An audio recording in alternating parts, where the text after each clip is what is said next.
Hello, Kootenai County. We're here today with your candidate, Roger Rowland, who's running for County Commissioner. Welcome. Thank you. I'm Elsa Owsley with Watchman Ministry North Idaho. So we're going to ask Roger a few questions. To start with, why are you running for office? Well, it's a great question. Thank you very much. My wife asks me that question about every other day. And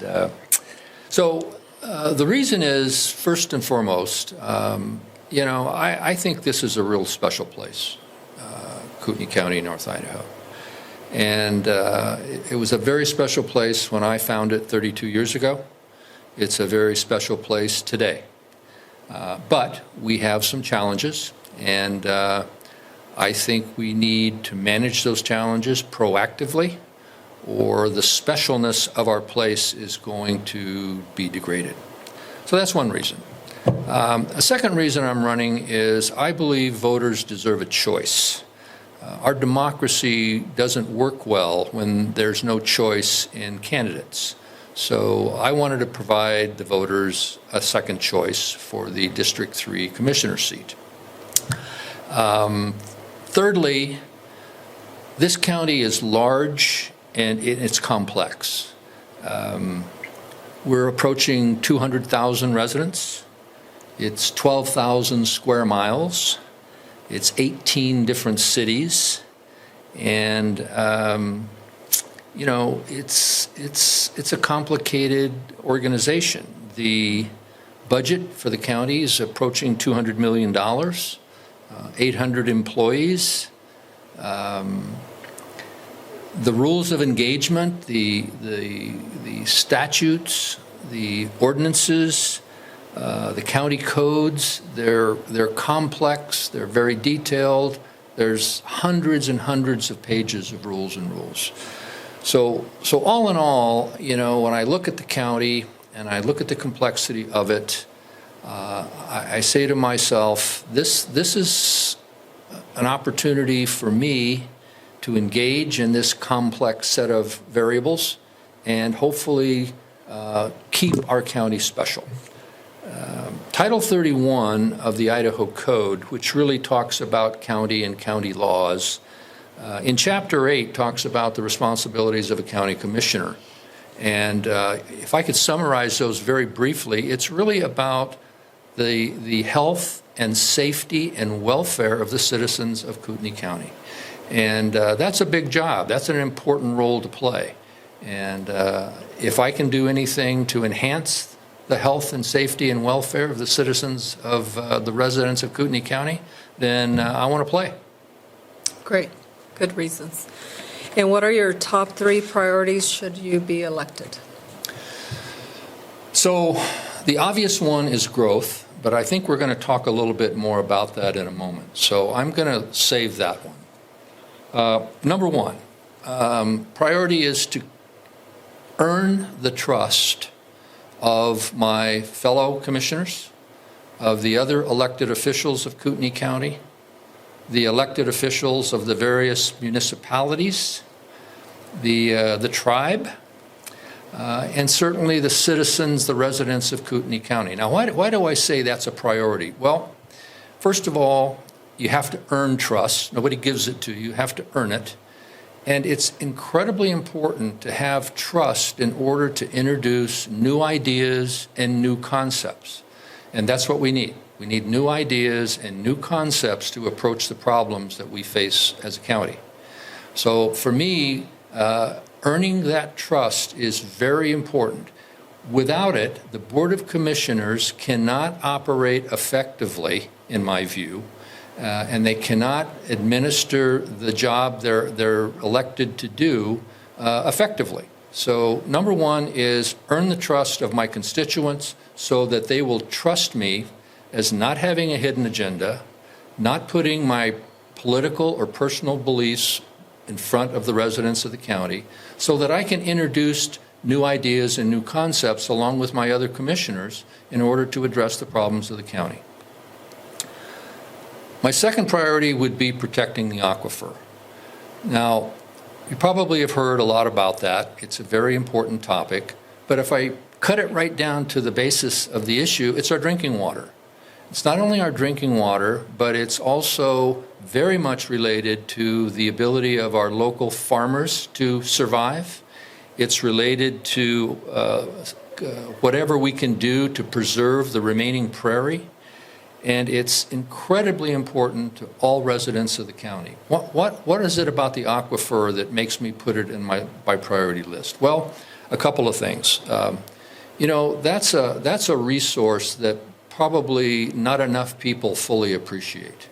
100 million gallons a day of water flow in and flow out of our aquifer. 150 million, 200 million gallons are consumed every day out of our aquifer by businesses, by industrial, by agriculture, and by households. Our aquifer is made of pebbles and sand. Some aquifers are made of basalt rock and clay. The issue with pebbles and sand is things permeate very easily. So pollution is a big concern for all of us on our aquifer. And development is pollution. When you build roads in our climate, you've got to put magnesium chloride on them in the wintertime. That's de-icer. That goes down into our aquifer. When you build sewer systems and sewer treatment, that increases nitrates in our aquifer. And then there are many other pollutants, from pharmaceuticals to petroleum, all of these things that affect our aquifer. Now, we have in place organizations that are focused and funded to preserve our aquifer: the Panhandle Health District, the Aquifer Protection Board. There's state and federal rules and regulations. All of these things are in place. But for me, we cannot do enough to protect the aquifer, protect our drinking water, protect our prairie, support our local farmers, and we just cannot afford to miss any opportunities to protect the aquifer. I'd say the third thing for me would be efficiency and effectiveness in government. Now, what do I mean by that? Well, if you look at our government today, our county government, as I said, it's approaching it's 150 or so, but it's quickly moving to a $200 million budget. A large percentage of that cost is personnel. And in my work experience, I've had a lot of opportunities to work in various kinds of industries in helping companies be more efficient in their operations, more efficient in the use of their human resources. Now, when I say improve effectiveness and efficiency, many people will jump to the conclusion that I'm saying we need to go in and cut a bunch of heads out. We need to reduce the size of the functional organizations. That's not what I'm saying at all. What I'm saying is that in any organization, there's opportunities to do things better, to improve the services we provide to citizens, and to make the jobs more appealing, frankly, to the people that do them. So I'm very interested in how we affect that efficiency and effectiveness in government. It also involves how we organize as a county. And I know there's very strong feelings on both sides of the organization argument. Do we have the proper organization with 3 commissioners? Would a county administrator be a good idea or a bad idea? Would some other model be effective, more effective? The point for me is, we need to look at all of the options for organizing our county to make it more effective and efficient. We should not close the door on those options. We should consider them honestly, and we should make the best decisions about how we organize to be effective and efficient. So 3 priorities would be trust, earn that trust, and use it to introduce new ideas. Secondly, it would be to protect our precious, precious resource of our drinking water, the prairie, and all the things that are impacted around that. And then finally, we must always look for ways to continuously improve government operations so that we get the best level of service at the best possible cost to the city, to the county residents. Okay. And what are your thoughts on growth and how it will impact Kootenai County over the next decade? Growth will not stop in Kootenai County short of a catastrophic event. For example, if we overuse and we pollute our aquifer to the point that it degrades our drinking water, that will stop growth. That will slow it down, I guarantee you, and you know that. If we have a catastrophic economic event, a recession, depression, that will stop growth. But short of those kinds of events happening, growth will continue. Why? Because as I said in my opening statements, this is a special place. People are going to want to continue to come here for a variety of reasons, to find like-minded individuals, to develop the community for financial gain, to raise their children. There will be many reasons that will bring people to the county, but it will continue to grow. So stopping growth is not an option, in my view. Idealistically, it would be great if we could stop growth and let everything catch up and catch our breath for a few years, but that's not going to happen. So today we're at about 200,000 residents in the county, 170, 180,000. The predictions, economic development predictions are by 2040 we're going to be at 300,000.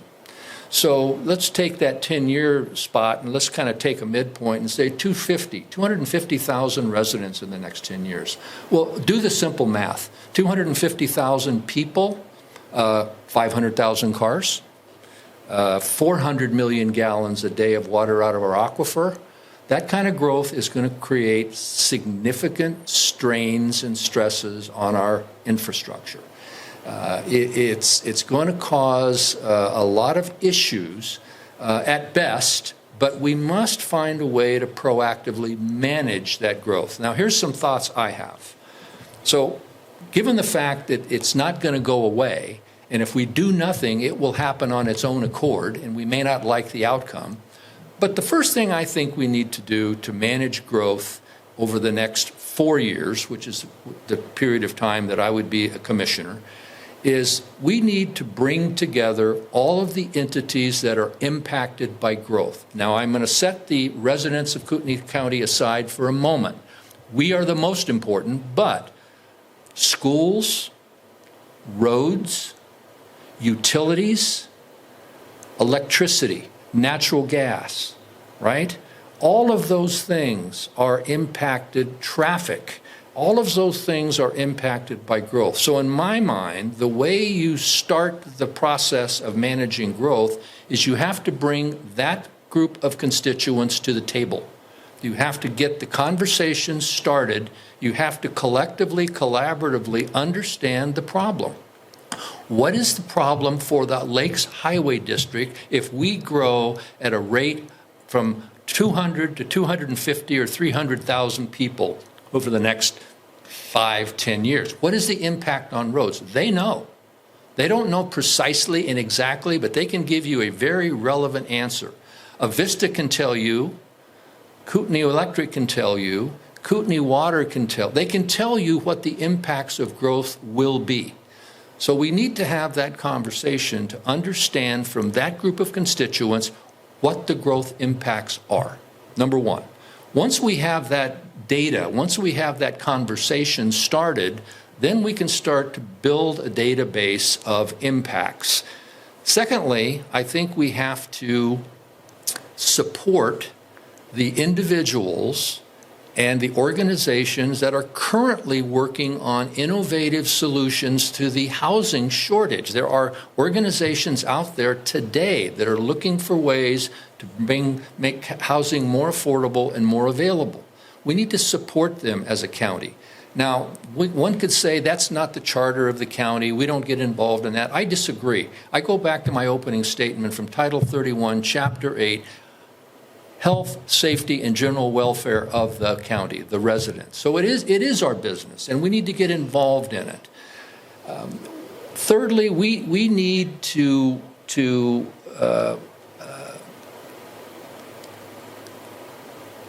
make sure that the ordinances that we have in place, the comprehensive plan, the zoning ordinances, are the right ordinances for what we want to become as a county.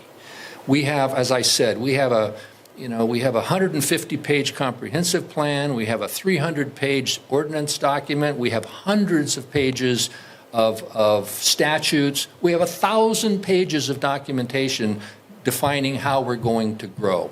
So we need to step back and look at that and say, okay, there's an awful lot of language here. There's an awful lot of words here. Can we find ways to apply this ordinance in the way we want to apply it, or does it need to be modified? There's nothing to say that we shouldn't modify it, but we only should modify it to make it more effective to achieve our goals. We shouldn't modify it to rewrite another 150 pages. So that's kind of the third thing, the ordinances, the rules of engagement, if you will.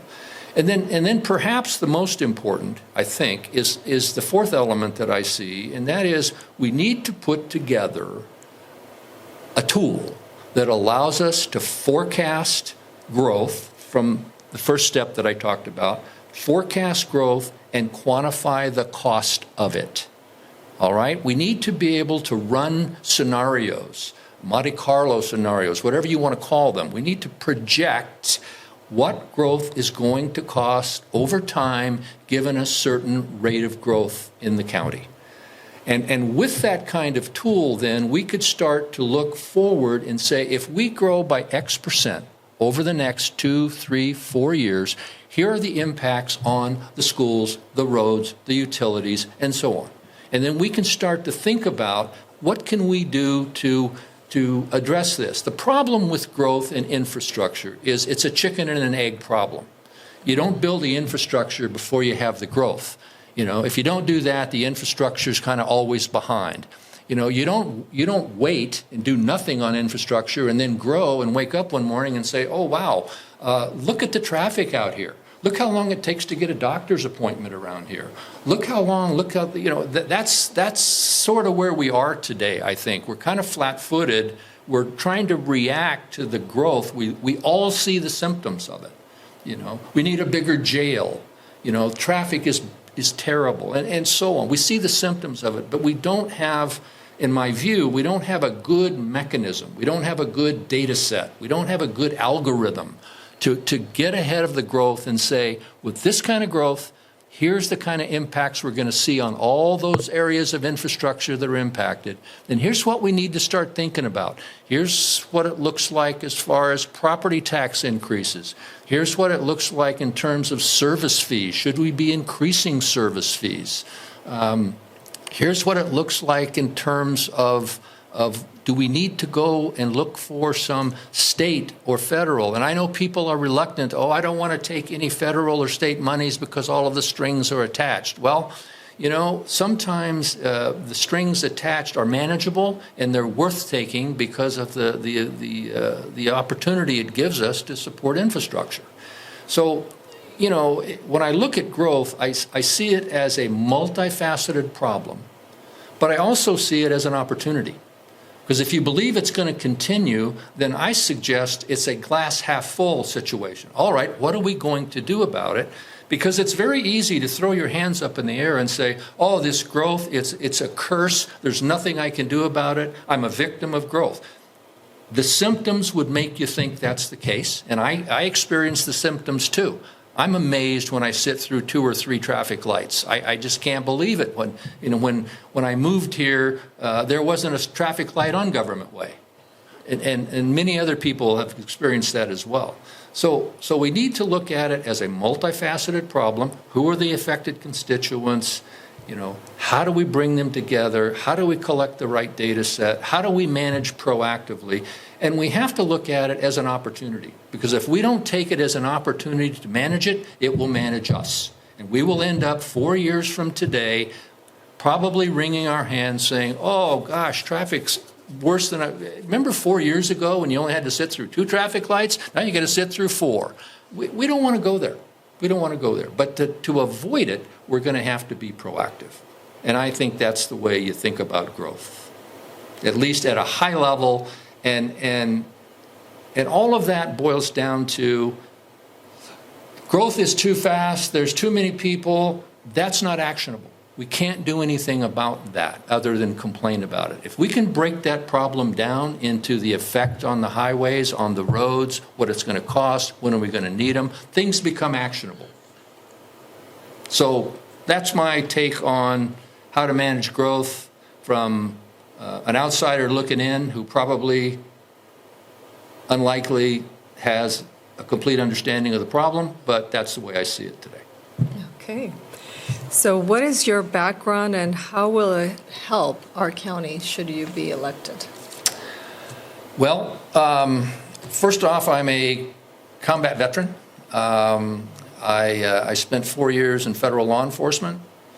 I spent 30 plus years in private industry in senior levels, executive level jobs, managing large organizations, large programs. I've worked all over the world, literally. So I have a perspective, a global perspective. Some think that's a negative. I think it's very much a positive. Because when people tell me we must make America great again, I understand what's behind that statement, but compared to a lot of places I've seen and been, America is great today. And I think we can always make it better, but America is a great place today, still. I've ran a business. I had a successful management consulting firm where I helped companies be more efficient, win new programs. I have a very much of a program management perspective on things. The way I approach problems is I first of all spend time and energy defining the problem, understanding what it really is, because you've probably heard the saying, and I believe it's true in my experience, defining the problem is 90% of the solution. Once you define a problem in a way you can action it, you have a good chance of solving it. So I look at things that way. Define the problem, set a baseline. What are we going to do in terms of deliverables, timing, budget, quality? That's a program manager think sort of way of looking at things. How do I align my resources? How do I break the job down into small enough parts that I can manage it? The way to eat an elephant is one bite at a time. That applies to a lot of things in life. If the problem is overwhelming and too big, it's just overwhelming and too big. Break it down. Program project management perspective. I've been married 45 years. That's a real learning lesson in itself. And I tend to be very much a realist, and I tend to operate on the facts that I have.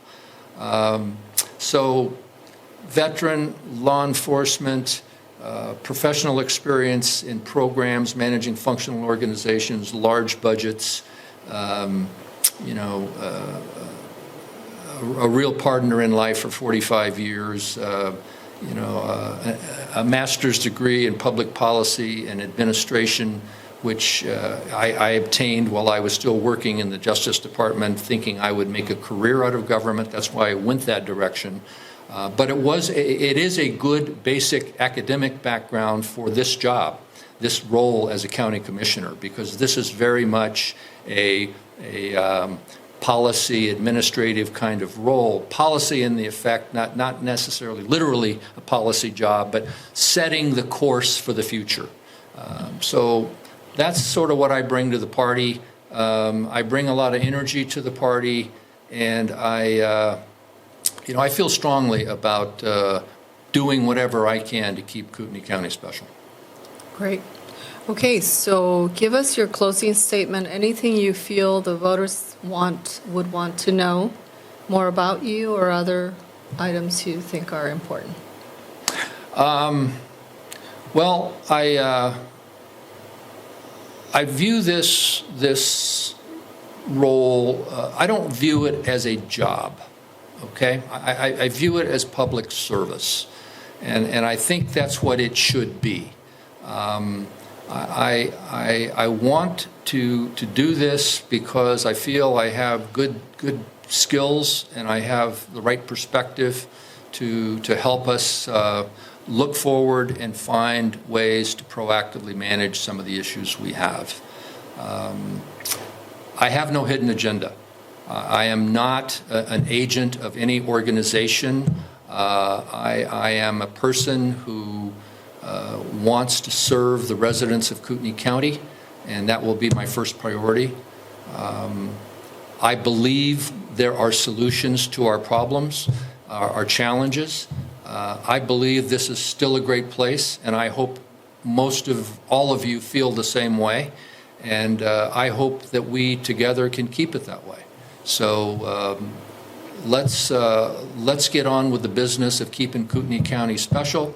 And whether or not I'm elected, I assure you now that I am fully retired and I have time, that I will continue to stay involved in working with you and other constituents in solving some of these important issues ahead of us. Thank you very much.